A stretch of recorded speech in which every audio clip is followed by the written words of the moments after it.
1992 வருஷம் டிசம்பர் 6ஆம் தேதி அயோத்தியால இருக்க பாப்ரி மஸ்ஜித் இடிக்கப்பட்டதை தொடர்ந்து நடந்த மதக்கலவரத்தினால இந்தியா முழுக்க கிட்டத்தட்ட 2000க்கும் அதிகமான மக்கள் பலியாகிறாங்க நண்பா. இந்த சம்பவத்தோட தொடர்ச்சியா பாம்பே சிட்டிலையும் கலவரங்கள் உருவாகி 6 வாரங்கள் நீடிச்சு நடந்து கிட்டத்தட்ட 900 மக்கள் பலியாகி இருக்காங்க.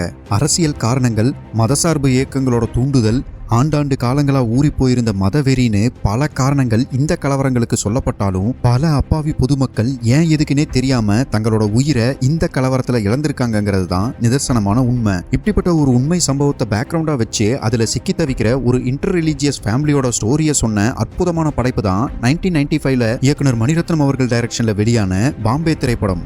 ஷைலா பானுங்கிற முஸ்லிம் பொண்ணு மேல கண்டவுடனே காதல் கொள்ற ஹிந்துவான சேகர் பிள்ளை அவளை துரத்தி காதலிக்க ஒரு கட்டத்துல தன்னை சூழ்ந்திருக்க அத்தனை இன்னல்களையும் பொருட்படுத்தாம தனக்கும் சேகர் மேல இருக்க காதலை வெளிப்படுத்துறாங்க ஷைலா பானு. இந்த இன்டர் ரிலீஜியஸ் லவ்வை ரொம்பவே அப்போஸ் பண்ற பேரண்ட்ஸை மீறி